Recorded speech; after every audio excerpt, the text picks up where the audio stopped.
Hi, this is Shubhapriya, and in today's video we'll be talking about matrix multiplication, limits and rank of a matrix as involved in matrices and determinants. Please do follow us on our Facebook, Instagram and Telegram channels for your daily dose of math and physics. Let's get started with our JEE problems. So today's first question deals with matrix multiplication. There are two matrices given, A equal to cos square alpha, cos alpha, sin alpha, sin square alpha, and a similar matrix with a different angle, cos square beta, cos beta, sin beta, and sin square beta. So if we do matrix multiplication directly, we know that capital AB is written as cos square alpha, cos alpha, sin alpha, cos alpha, sin alpha, sin square alpha, into cos square beta, cos beta, sin beta, cos beta, sin beta, sin square beta. So I will do the matrix multiplication. We know that for matrix multiplication we have to multiply the row along with the column on this side. So I will write it here. AB is equal to cos square alpha into cos square beta. So I am writing that cos square alpha into cos square beta, plus cos alpha sin alpha into cos beta sin beta. So this will be cos alpha sin alpha into cos beta sin beta. The next one will be cos square alpha into cos beta sin beta. So this will be cos square alpha cos beta sin beta, plus cos alpha sin alpha into sin square beta. So cos alpha sin alpha into sin square beta. The next one will be cos alpha sin alpha into cos square beta. We are going to the second row. So cos alpha sin alpha into cos square beta, plus sin square alpha into cos alpha sin beta, sin square alpha into cos alpha, in fact cos beta sin beta. Ultimately the last term, cos alpha sin alpha into cos beta sin beta, cos alpha sin alpha into cos beta sin beta, plus the last term, that is sin square alpha sin square beta. Sorry. Okay. So now if we take a few things common, from here we can take cos alpha cos beta common. So cos alpha cos beta, if taken common, I have cos alpha cos beta plus sin alpha sin beta.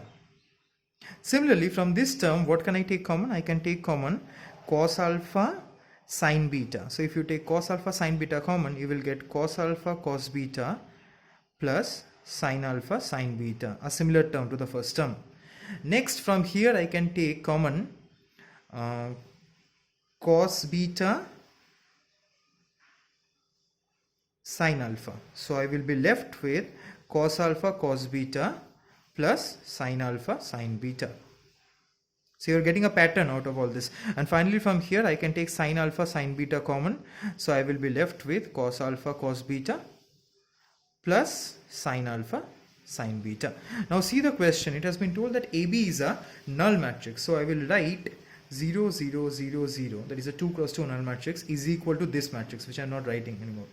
That means for each of the terms to be equal to 0, we know that the only possibility is this entire term should be equal to 0. That is cos alpha cos beta plus sin alpha sin beta is equal to 0, which means by multiple angles we can write cos of alpha minus beta equal to 0. Now for which angles cos is 0? We know that cos is 0 for all odd multiples of pi by 2, that is 90 degree. So we know from here, from this equation, we can write alpha minus beta is equal to 2n plus 1 into pi by 2. That is, the right option will be alpha minus beta is an odd multiple of pi by 2. For the second question of the day, we will be dealing with a 2 cross 2 matrix. A equal to cos theta, sin theta, minus sin theta and cos theta. And we have to find the limit when n tends to infinity 1 by n into a to the power n.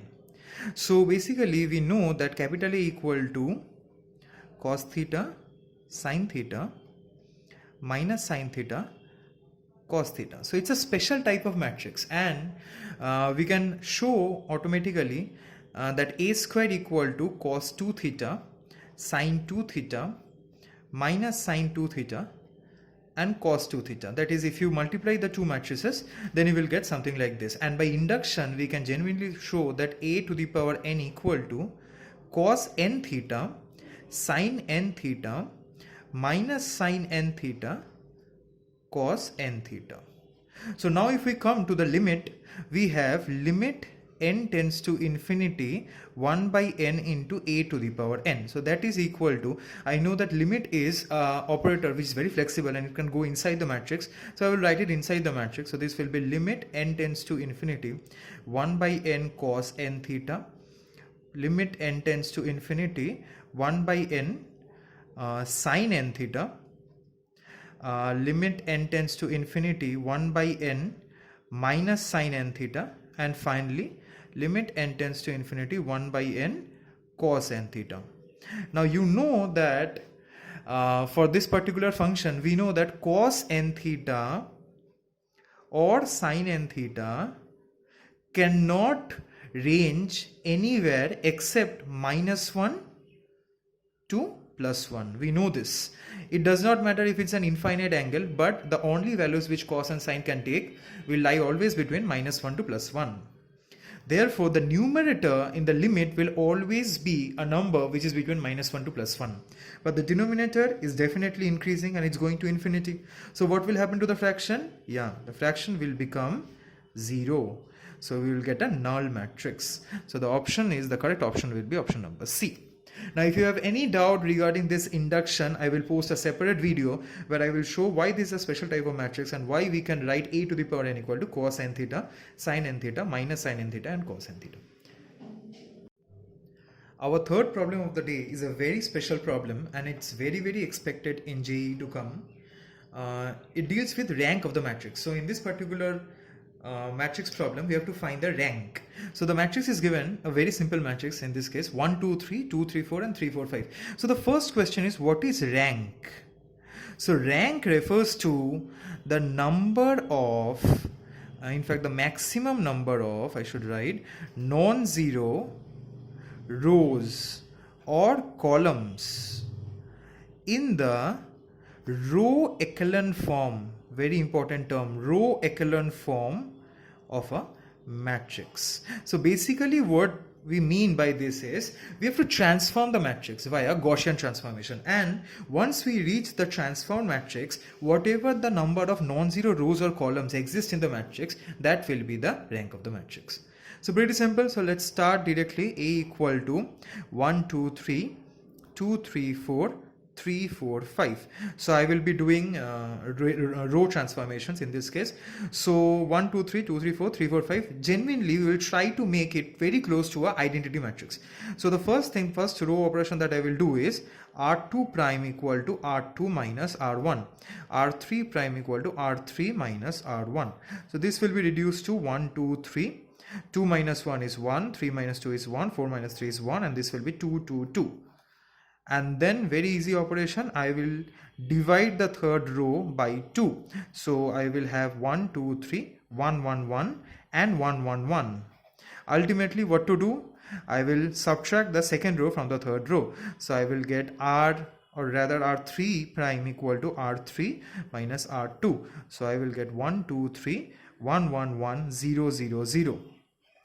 Okay, now even if I try to subtract the first row from the second row, that is R2 prime equal to R2 minus R1, I will be left with 1 2 3, 1 minus 1 is 0, 1 minus 2 is minus 1, and this will be minus 2, 0 0 0. So there is no further operation possible that can reduce these numbers to 0. So the rank of this matrix is, the rank of the matrix A is equal to 2.